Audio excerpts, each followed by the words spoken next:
Do you want to learn how to use Midjourney to create really cool images like this? Or like these? After using Midjourney quite a bit, I found the ultimate way to leverage this tool. So in today's video, I'll show you the correct way to use Midjourney, so you can later utilize its power and bring your own creative ideas to life.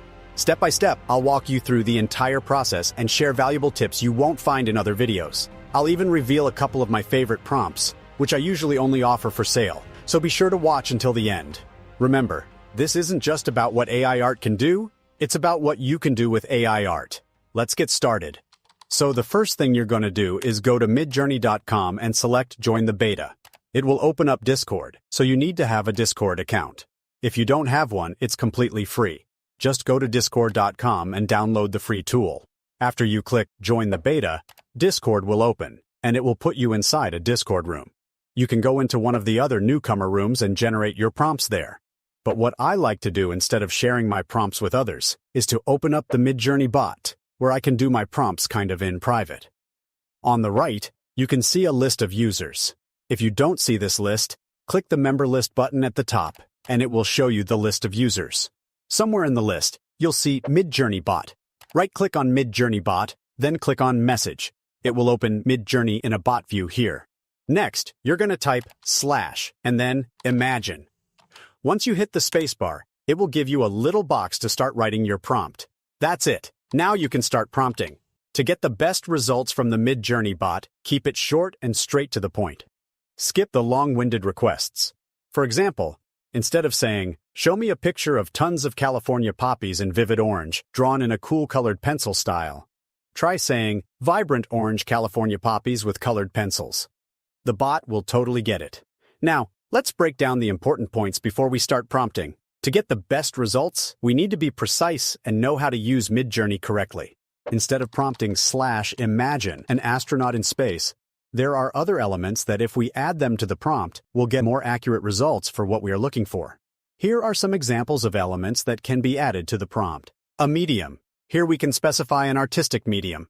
An artistic medium can be risograph, blacklight painting, watercolor, graffiti, or anything else you can think of. Then, you'll need to get even more specific. More precise words and phrases will help create an image with exactly the right look. You can add emotions to give characters personality. You can type happy, sleepy, embarrassed, or shy. You can also add a specific decade, for example, the 20s or the 80s. This can give the image a different perspective. And even to get crazy colors. Ask Midjourney for a millennial pink-colored astronaut, or day glow, or green tinted, or maybe canary yellow. You can try and go as far as you want with your prompts.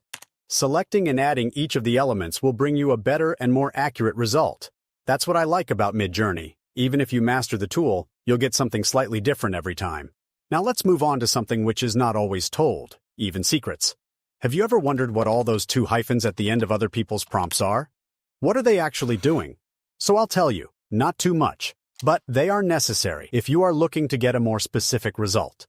They are called parameters, and they are for people looking to be even more precise with AI. Therefore, it is necessary to learn and understand how to use them.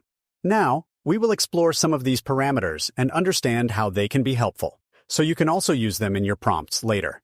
2 hyphens NAR are when you want a specific aspect ratio. The most common is 9:16 for vertical and 16:9 for horizontal. 2 hyphens and S influences how strongly this prompt is applied. Low stylization values produce images that closely match the prompt but are less artistic, and the opposite. 2 hyphens and a V means version. The latest model of Midjourney is the default, but other models can be used by adding 2 hyphens and V. This parameter accepts the values 1, 2, 3, 4, 5, 5.1, and 5.2. You can try different versions in your prompts to see what you get. And the last one is chaos. The chaos parameter in Midjourney affects how crazy and varied your image variations are. High chaos values will produce crazier and more varied results, and lower chaos values have more reliable results. So from now, the next time you see these hyphens, you'll know exactly what they are. Note to write them only at the end of the prompt and not at the beginning. Here is an example of a full prompt with the elements I shared at the beginning, combined with the parameters. And here is an example of a similar prompt without all the elements and parameters. You can see a significant difference in how the AI receives and processes the prompt.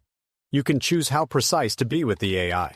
Sometimes Midjourney can give you images that exceed your imagination, which can pleasantly surprise you. So, it's also worth letting AI work on its own without too many guidelines. But if you are looking for something specific to your needs, these elements and parameters are exactly for that. Feel free to play with the prompts and try different promptings. By doing so, you'll learn even more about how to work with Midjourney. Now, I'll share my top 3 prompts for Midjourney. These are the ones I use the most, and in the upcoming videos you'll see why. The first prompt will generate something like this. It reminds me of cartoon characters in kids' movies. This will be useful later. Simply take this prompt and modify the red part to match your needs. Next, we will generate posters. Just don't get scared. Look at how cool they are. These types of images can be used as posters for selling on platforms like Etsy, for example. There are many more ways to use posters to make money online that I'll share later. But if you already have an idea, use this prompt to create the posters you need. And the last prompt is pretty simple, but very useful. Check this out. I use this prompt to create amazing logos or stickers. Feel free to change, add, or remove anything you see fit in your prompts.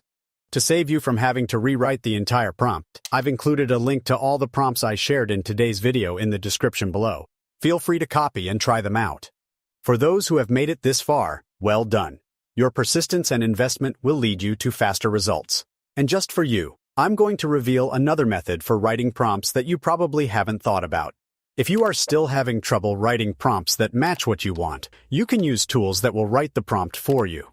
Just explain to them exactly what you are looking for.